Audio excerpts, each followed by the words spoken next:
Hi, hello, my dear students. We are starting part 2 class of our chapter 11 Feudalism and the Medieval World. പ്രിയപ്പെട്ട കുട്ടികളെ, feudalism and the medieval world എന്നുള്ള നമ്മുടെ chapter 11 part 1 video already നമ്മുടെ ചാനലിൽ publish ചെയ്തിട്ടുണ്ട്.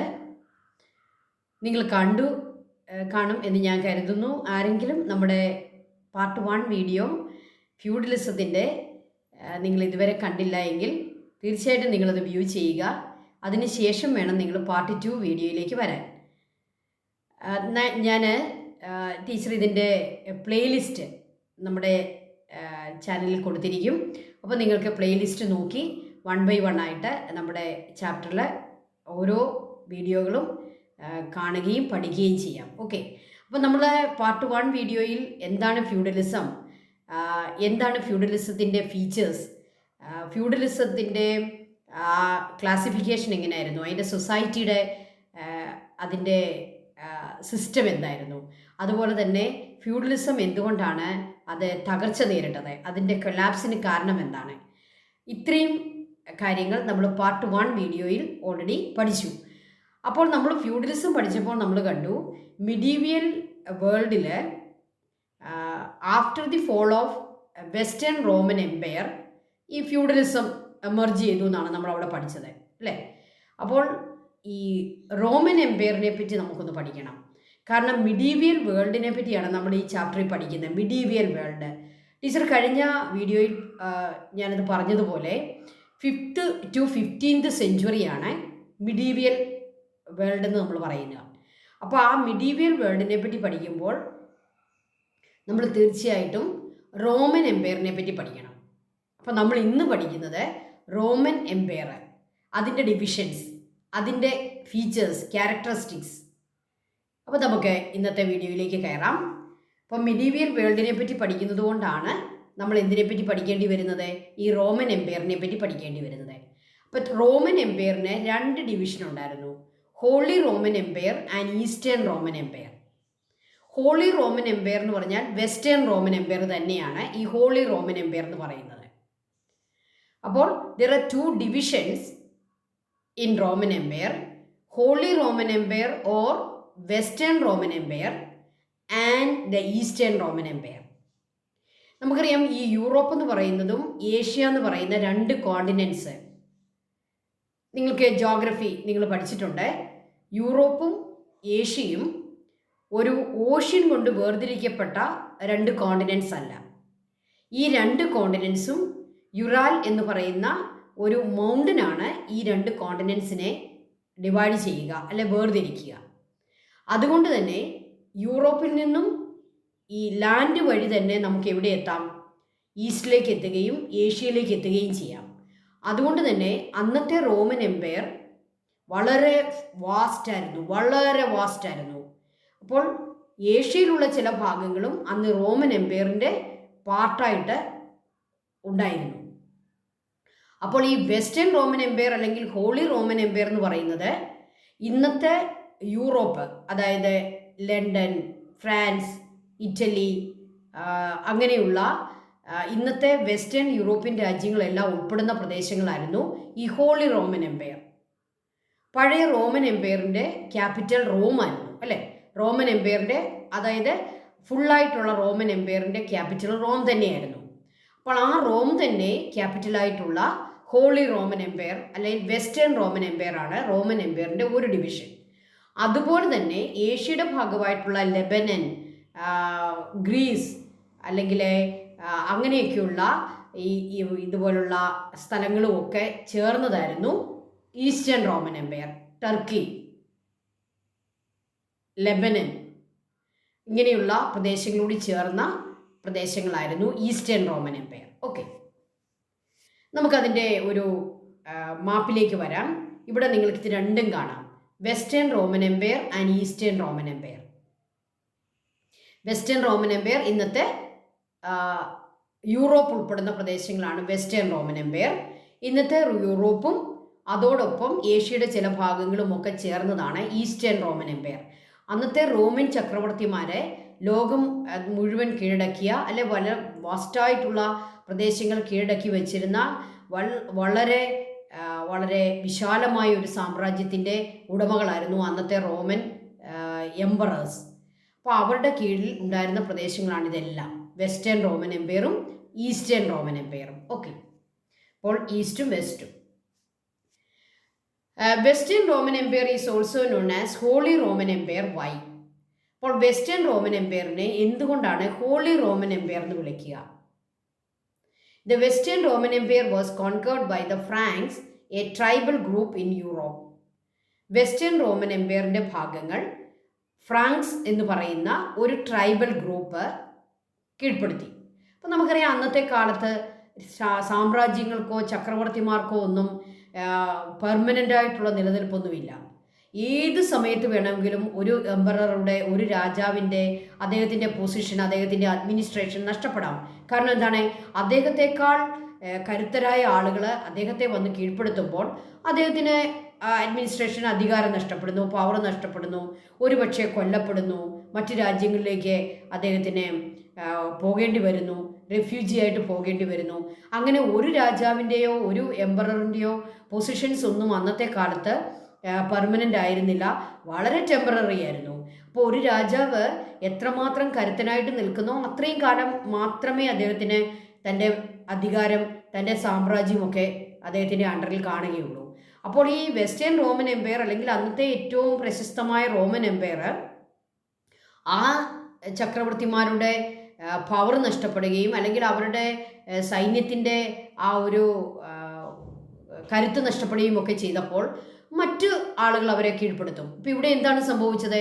The western Roman empire it was conquered by the Franks. ഈ Franks എന്ന് പറയുന്നത് ഒരു ട്രൈബൽ ഗ്രൂപ്പായിരുന്നു, the tribal group in Europe. They founded the Frankish empire. അവരവിടെ ഫ്രാങ്കിഷ് എംപയർ അവരെ സ്ഥാപിച്ചു. They founded the Frankish empire because അവരുടെ ട്രൈബൽ നെയിം ആയിരുന്നു Franks. The most famous ruler of this empire was Charlemagne. ഈ spelling നോക്കിക്കേ, CHRLEMAGNE. ഇത് വായിക്കേണ്ടത് Charlemagne, Charlemagne. So the most famous ruler of, the most famous emperor of Frankish Empire was Charlemagne. അപ്പോൾ Charlemagne വളരെ ബ്രേവായിട്ടുള്ള, വളരെ powerful ആയിട്ടുള്ള ഒരു emperor ആയിരുന്നു ഈ ഷാലമീൻ. അദ്ദേഹത്തിൻ്റെ ചരിത്രമൊക്കെ നമ്മൾ വായിച്ചാൽ ഒരുപാട് നല്ലൊരു അഡ്മിനിസ്ട്രേറ്റർ ആയിരുന്നു ഈ ഷാലമീൻ. എന്താണ് സംഭവിച്ചത്? അവിടെ ഒരു സംഭവം ഉണ്ടായി. When Pope Leo III was expelled from Rome by his enemies, Charlemagne defeated them and restored him as pop.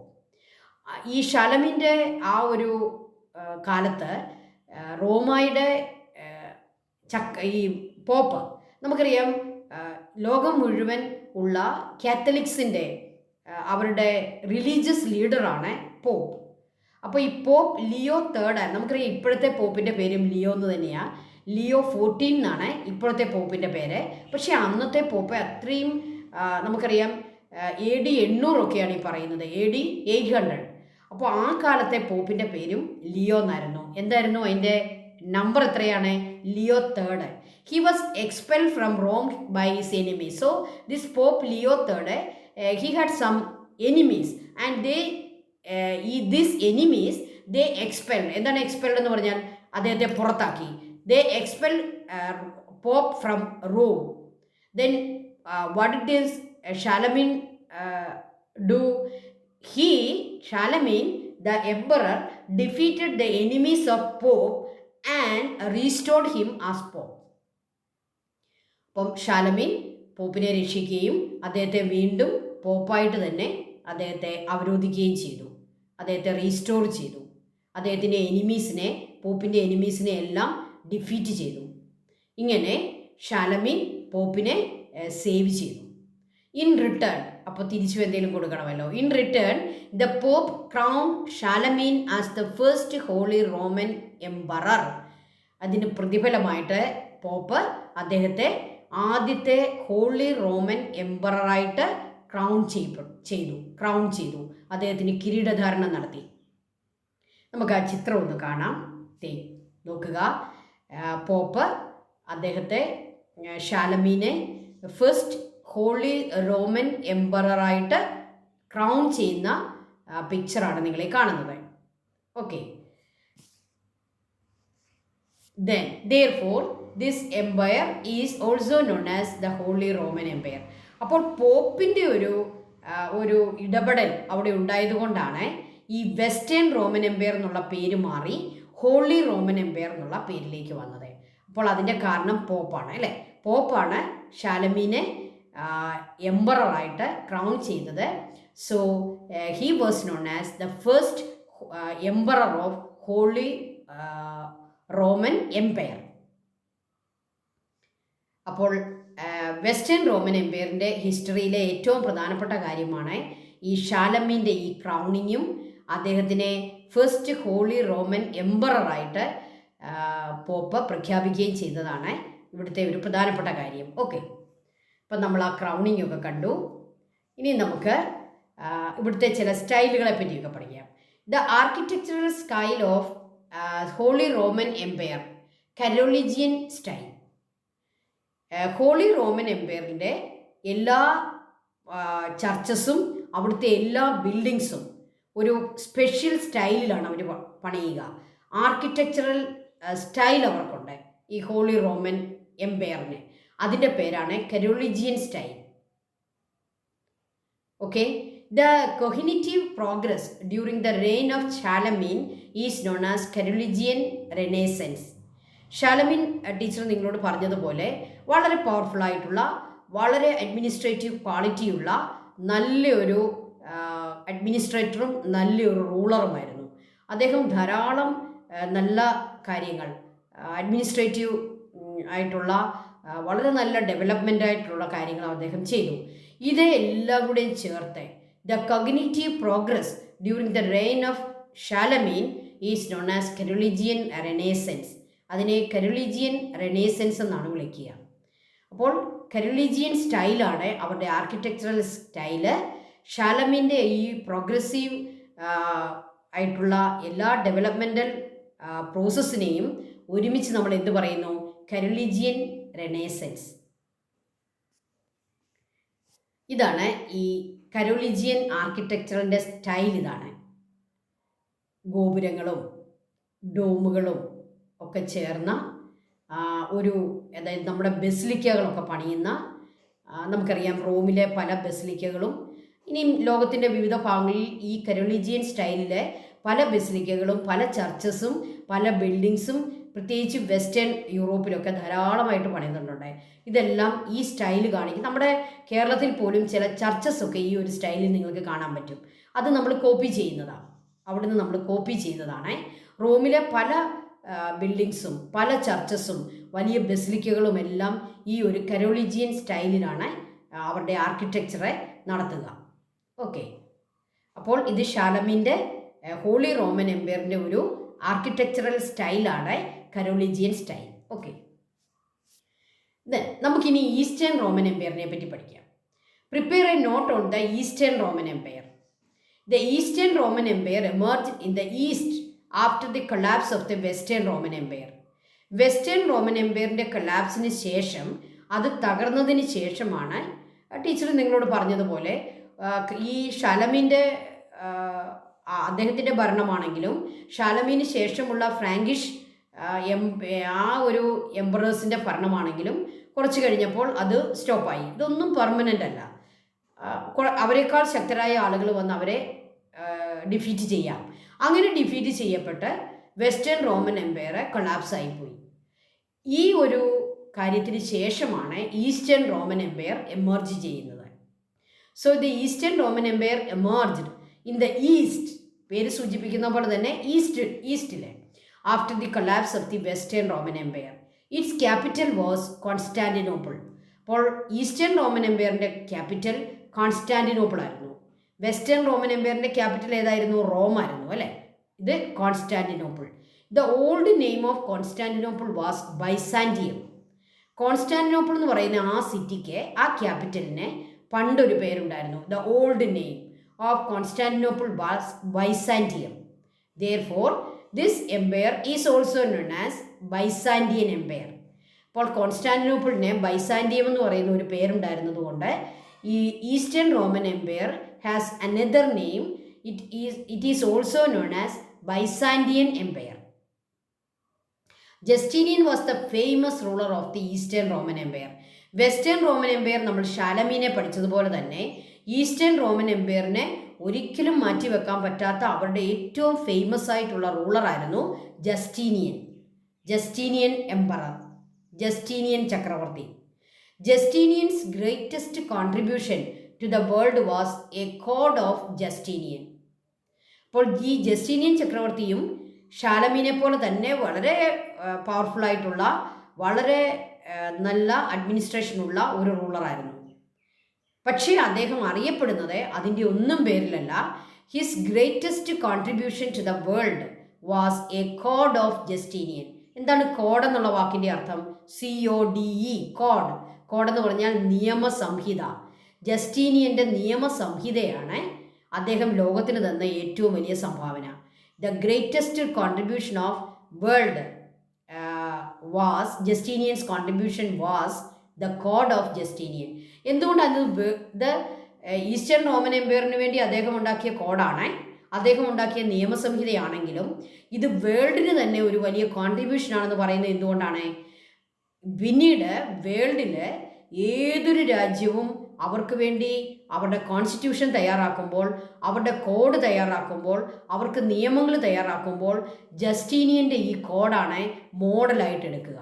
അപ്പോൾ ലോകത്തുള്ള എല്ലാ നിയമസംഹിതകളുടെയും എല്ലാ രാജ്യങ്ങളുടെയും കോൺസ്റ്റിറ്റ്യൂഷൻ, അവരുടെ നിയമങ്ങൾ, ഇതിനെയെല്ലാം സ്വാധീനിച്ച, ഇതിൻ്റെ എല്ലാം പിറകിൽ ജസ്റ്റീനിയൻ്റെ ഈ കോഡാണ് നിൽക്കുക. ജസ്റ്റീനിയൻ്റെ കോഡ് ഇതിൻ്റെയൊക്കെ മാതൃകയായിട്ട് നിൽക്കുന്നുണ്ട്. ഇതിനെല്ലാം ഒരു മോഡലായിരുന്നു. So the greatest contribution of Justinian's code അല്ലെ Justinian emperor was the code of Justinian. അപ്പോൾ അദ്ദേഹത്തിൻ്റെ മറ്റൊന്നുമല്ല നമുക്ക് ലോകത്തിന് വലിയ സംഭാവനയായിട്ട് മാറിയത് അദ്ദേഹത്തിൻ്റെ ആ നിയമസംഹിതയായിരുന്നു. ലോകത്തിൽ ആദ്യമായിട്ട് അത്രയും നല്ല ഒരു കോഡിഫൈഡ് ആയിട്ടുള്ള ഒരു നിയമം ഉണ്ടാക്കിയത് ഈ ജസ്റ്റീനിയനാണ്. ദ കോഡ് ഓഫ് ജസ്റ്റീനിയൻ, നമുക്കിനി അതിനെപ്പറ്റി ഒന്ന് പഠിക്കണം, കാരണം അത് അത്ര ഇമ്പോർട്ടൻ്റ് ആണ്. ദ കോഡ് ഓഫ് ജസ്റ്റീനിയൻ്റെ നിയമസംഹിത, അത് ലോകം മുഴുവൻ അതിനെ മോഡലാക്കിക്കൊണ്ട് ലോകത്തെല്ലായിടത്തും നിയമങ്ങൾ ഇതുപോലെ കോഡുണ്ടാക്കി. അപ്പോൾ അതിനെയെല്ലാം ഈ ജസ്റ്റീനിയൻ്റെ കോഡ് അതിനെല്ലാം ഒരു മോഡലായിട്ട് നിന്നു. The Justinian's greatest contribution to the world was the code of Justinian. A committee of jurist was formed to codify the laws, jurisprudence and legal edicts that existed in the empire. അപ്പോൾ Justinian അധികാരമേറ്റാവുള്ളത് തന്നെ അദ്ദേഹം ചെയ്തതെന്നാണ്, അദ്ദേഹം ഒരു committee, ആ കമ്മിറ്റിയിലെ എല്ലാം ജൂറിസ്റ്റുകളായിരുന്നു. ജൂറിസ്റ്റുകളുടെ അല്ലെങ്കിൽ ജൂറിസ്ഡിക്ഷൻ നടത്താനായിട്ട് കെൽപ്പുള്ള, അതിന് പറ്റിയ ആളുകളുടെ, ജൂറിസ്റ്റുകളുടെ ഒരു കമ്മിറ്റി അദ്ദേഹം സെലക്ട് ചെയ്യുകയും അവരെ എന്തിനു വേണ്ടി നിയമിച്ചു? To codify the laws. ആ റോമൻ എംപയറിലുള്ള എക്സിസ്റ്റിംഗ് ആയിട്ടുള്ള നിയമങ്ങളെ ഒന്ന് കോഡിഫൈ ചെയ്യാനായിട്ട് അദ്ദേഹം അവരോട് ആവശ്യപ്പെട്ടു. To codify the laws and jurisprudence and legal edicts. അപ്പോൾ അവിടെ ലീഗലായിട്ടുള്ള കുറേ എഡിക്ട്സ് ഉണ്ടായിരുന്നു. നമുക്കറിയാം പഴയ കാലത്ത് രാജാക്കന്മാരുടെ ഉത്തരവുകളും രാജാക്കന്മാരുടെ നിയമങ്ങളും എല്ലാ കാര്യങ്ങളും എഡിക്ട്സിലൂടെയാണ് ജനങ്ങളെ അറിയിക്കുക. എന്താണ് ഈ എഡിക്ട്സ് എന്ന് പറയുന്നത്? ശില കൊണ്ടോ അല്ലെങ്കിൽ മെറ്റൽ കൊണ്ടോ ഉള്ള പാളികളിൽ ഇത് എഴുതി അത് പ്രധാന സ്ഥലങ്ങളിലൊക്കെ സ്ഥാപിച്ചു വെക്കും. നമുക്കറിയാം അത് റോക്കിലാകാം അല്ലെങ്കിൽ മെറ്റലായിട്ടുള്ള എന്തെങ്കിലും വസ്തുവിലൊക്കെ ആകാം. ഇങ്ങനെയുള്ള ലീഗൽ എഡിക്ട്സ് അതിനെ പരിഷ്കരിക്കാനും ജൂറിസ്പ്രുഡൻസിനെ പരിഷ്കരിക്കാനും നിയമങ്ങളെ, എക്സിസ്റ്റിംഗ് ലോസിനെ കോഡിഫൈ ചെയ്യാനും അദ്ദേഹം എന്ത് ചെയ്തു? He select a committee of jurist, this Justinian. അപ്പോൾ അദ്ദേഹത്തിന് വളരെ നല്ല ബുദ്ധിശക്തിയുള്ള മനുഷ്യനായിരുന്നു. A committee of jurist was formed to codify the laws, jurisprudence and legal edicts that exist in the empire. They create a distinct law. അങ്ങനെ അവർ ഒരു വളരെ വ്യത്യസ്തമായിട്ടുള്ള ഒരു ലോ അവരെ ക്രിയേറ്റ് ചെയ്തു. അതിനെയാണ് നമ്മൾ കോഡ് ഓഫ് ജസ്റ്റീനിയൻ എന്ന് പറയുക. The law thus compiled was the corpus juris civilis. അപ്പോൾ ജസ്റ്റീനിയൻ്റെ കോഡിനെ ലോകം മുഴുവൻ പറയപ്പെടുന്ന ഒരു പേരുണ്ട്, ഒരു ഫേമസ് പേരുണ്ട്. ആ പേരാണ് കോർപ്പസ് ജൂറിസ് സിവിലിസ്. നിയമസംഹിത, നിയമങ്ങളുടെ കൂട്ടം എന്നൊക്കെയാണ് ഇതിൻ്റെ അർത്ഥം. Corpus juris civilis. So this code of Justinian was known as corpus juris civilis. Okay. Then the 3 parts of corpus juris civilis. Justinian's കോഡിന് 3 പാർട്ടുണ്ട്. ഇതെപ്പോഴും ക്വസ്റ്റ്യൻ വരുന്നതാണ്. Very important. Digest, code, institute. ഇപ്പോൾ ജസ്റ്റീനിയൻ്റെ കോർപ്പസ് ജൂറിസ് സിവിലിസ്, ഇതിനെപ്പറ്റി ഒരു not എഴുതാൻ ചോദ്യം വരാം. എന്ത് ചോദിച്ചാലും നിങ്ങൾ ഈ പോയിന്റ്സ് ഒക്കെ എഴുതുക. ഓക്കെ. കോർപ്പസ് ജൂറിസ് സിവിലിസിനെ പറ്റി ഒരു നോട്ട് എഴുതിയാലും, ദ കോഡ് ഓഫ് ജസ്റ്റീനിയനെ പറ്റി ഒരു നോട്ട് എഴുതിയാലും, ജസ്റ്റീനിയൻ്റെ ഗ്രേറ്റസ്റ്റ് കോൺട്രിബ്യൂഷനെ പറ്റി ഒരു ക്വസ്റ്റ്യൻ വന്നാലും എല്ലാം ആൻസർ ഇത് തന്നെയാണ്. ജസ്റ്റീനിയൻ കോഡ് ക്രിയേറ്റ് ചെയ്തു, അദ്ദേഹം അതിനുവേണ്ടി ഒരു കമ്മിറ്റി ഓഫ് ജൂറിസ്റ്റിനെ എടുക്കുന്നു. അദ്ദേഹത്തിൻ്റെ കോഡ് കോർപ്പസ് ജൂറിസ് സിവിലിസ് എന്നറിയപ്പെടുന്നു. അതിന് 3 പാർട്സ് ഉണ്ട്. 3 പാർട്സ്. Digest, code, institute. എന്താണ് ഇത് ഓരോന്നൊന്നൊന്ന് മനസ്സിലാക്കിക്കോ. നിങ്ങളുടെ ടെക്സ്റ്റിൽ നമുക്ക് ഇത്രയും വേർഡ്സ് മാത്രം പഠിച്ചാൽ മതി. എങ്കിലും ഇതിനെപ്പറ്റി ഒന്ന് മനസ്സിലാക്കിക്കൊള്ളുക. ഡൈജസ്റ്റ് എന്ന് പറഞ്ഞാൽ കോഡുകളുടെ എല്ലാം കോഡ്, അതായത് നിയമങ്ങളെല്ലാം 1 by 1 ആയിട്ട് കറക്റ്റായിട്ട് എഴുതി വെച്ചിരിക്കുന്നതാണ് ഡൈജസ്റ്റ്. ഓക്കെ. കോഡെന്ന് പറഞ്ഞാൽ എന്താണ്? അവിടുത്തെ ഏറ്റവും പ്രശസ്തരായ ജഡ്ജിമാരുടെ, ഇതുപോലുള്ള ജൂറിസ്റ്റുകളുടെ പുസ്തകങ്ങളിൽ നിന്നുള്ള കോട്ടുകൾ, അവരെഴുതിയിരിക്കുന്ന നല്ല നല്ല നിയമ പുസ്തകങ്ങളുണ്ട്. ആ പുസ്തകങ്ങളിൽ നിന്നുള്ള കോട്ടിങ്സ്, ഏറ്റവും പ്രധാനപ്പെട്ട കാര്യങ്ങൾ, അതിൽ നിന്നുള്ള കോട്ടുകളെ എടുത്തുകൊണ്ട് എഴുതി വെച്ചിരിക്കുന്ന ഒരു പുസ്തകമാണ് കോഡെന്ന് പറയുന്നത്. ആ കോഡ് എടുത്ത് നമ്മൾ വായിച്ചു കഴിഞ്ഞാൽ നമുക്ക് അന്നത്തെ കാലത്തെ ജഡ്ജസിൻ്റെയൊക്കെ നിരീക്ഷണങ്ങളും അവരുടെ കമൻറ്റുകളും അവരുടെ പുസ്തകത്തിലെ പ്രധാന ചില പാരഗ്രാഫുകളും ഒക്കെ നമുക്ക് അതിനകത്തുനിന്ന് കാണാൻ പറ്റും. അതാണ് കോഡെന്ന് പറയുന്നത്. അപ്പോൾ അത് ജഡ്ജസിൻ്റെയൊക്കെ കമൻറ്റുകളും അവരുടെ പുസ്തകങ്ങളിൽ നിന്നുള്ള ചില പോർഷൻസും ഒക്കെയാണ് കോഡിൽ വരിക. ഇനിയും എന്താണ് ഇൻസ്റ്റിറ്റ്യൂട്ട്? പിള്ളേർക്ക്, അതായത് LLB വിദ്യാർത്ഥികൾക്ക്, ലോ പഠിക്കുന്ന കുട്ടികൾക്ക് ലോ പഠിക്കാൻ വേണ്ടിയുള്ള ചെറിയ ടെക്സ്റ്റ് ബുക്കുകളാണ് ഇൻസ്റ്റിറ്റ്യൂട്ട് എന്ന് പറയുന്നത്. ലോ പഠിക്കാനുള്ള ടെക്സ്റ്റ് ബുക്കുകളാണ് ഇൻസ്റ്റിറ്റ്യൂട്ടുകൾ. ഓക്കെ. അപ്പോൾ കോർപ്പസ് ജൂറിസ് സിവിലിസ് എന്ന് പറയുന്ന ജസ്റ്റീനിയൻ്റെ കോഡിന് വളരെ വിശാലമാണ്. അത് കോഡുകൾ മാത്രമല്ല, നിയമങ്ങൾ മാത്രമല്ല, ഇതുപോലുള്ള ജഡ്ജസിൻ്റെ കമൻറ്റുകളുള്ള പുസ്തകമുണ്ട്. അതുപോലെ അതിൻ്റെ ഒരു ഭാഗമായിട്ട് നിയമ വിദ്യാർത്ഥികൾക്കുള്ള ടെക്സ്റ്റ് ബുക്കും അതിൻ്റെ കൂടെ ഉണ്ട്. അപ്പോൾ ഇത് 3 ചേർന്നതാണ് ഈ ജസ്റ്റീനിയൻ്റെ code. Corpus juris civilis, digest, code and institute. Okay. Thank you children. Thank you so much. അപ്പോൾ ഇന്ന് നമ്മൾ റോമൻ എംപയറിനെ പറ്റിയാണ് പഠിച്ചത്. Western Roman Empire or holy Roman empire, eastern Roman empire. Western Roman empire Charlemagne, eastern Roman empire Justinian. Okay. Thank you children. Thank you so much. അപ്പോൾ അടുത്ത വീഡിയോയുമായിട്ട് അടുത്ത ക്ലാസ്സിൽ നമുക്ക് വീണ്ടും കാണാം. Okay. Thank you. May God bless U.